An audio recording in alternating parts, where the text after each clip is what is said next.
புதன்கிழமை அன்னைக்கு நம்ம நிறைஞ்ச பௌர்ணமி, ஐப்பசி பௌர்ணமி, அன்னாபிஷேகம் அப்படிங்கிறது நமக்கு நல்லா தெரியும். எந்த பொருட்களை சிவாலயத்துக்கு வாங்கி கொடுக்கணும் அப்படின்னு கேட்டால், அன்னைக்கு கண்டிப்பாக அரிசி வாங்கி கொடுப்பாங்க.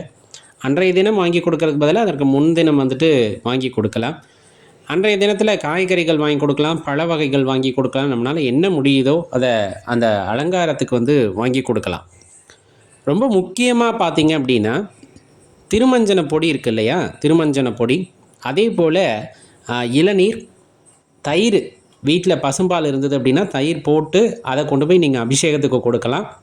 இந்த மூணுமே ரொம்ப சிறப்பு. இன்னும் நம்மளால் முடியும் அப்படின்னா தேன் கிடச்சிது அப்படின்னா, சுத்தமான தேன், நம்ம பாட்டில் தேன்லாம் இல்லை, எங்கேயாச்சும் நீங்கள் மரத்துலேருந்து எடுத்தது அந்த மாதிரி கிடச்சதுன்னா, கொஞ்சம் கடினமாக இருந்தாலும் அந்த தேன் கிடச்சிது அப்படின்னா அபிஷேகத்துக்கு கொடுக்கலாம். இது எல்லாமே உங்கள் வாழ்க்கையில் ஒரு பெரிய மாற்றத்தை உண்டாக்கக்கூடியதாக இருக்கும். ஒரு படி மேலே போய் இதெல்லாம் என்னால் முடியலை அப்படிங்கிற பட்சத்தில் வில்வம் போதும்.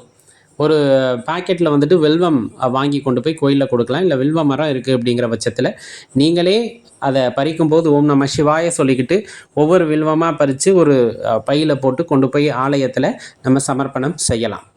நம்மளால் முடியுது அப்படிங்கிற பட்சத்தில் நம்ம வீட்டுக்கு பக்கத்தில் பூக்கள் இருக்குது, வாசனையான பூக்கள் அப்படின்னா அதையெல்லாம் பறித்து நாம தொடுக்கும் போது இறைவனுடைய மந்திரத்தை சொல்லி அதை தொடுத்து அதுக்கப்புறமா கொண்டு போய் அங்கு சமர்ப்பிக்கலாம். அன்னைக்கு வர்றவங்களுக்கு அன்னதானமாக நீங்கள் தயிர் சாதம் செஞ்சு எடுத்துகிட்டு போகலாம், வர்றவங்களுக்கு கொடுக்கலாம். ஆலயத்திலே அந்த அபிஷேகம் செய்யப்பட்ட அன்னாபிஷேகம் செய்யப்பட்ட சாப்பாட்டை எடுத்து தயிர் கலந்து அல்லது வெண்ணெய் கலந்து கொடுப்பாங்க. அங்கே இருக்கிறவங்களை வாங்கி சாப்பிட்டுக்கலாம், அதில் தவறு கிடையாது.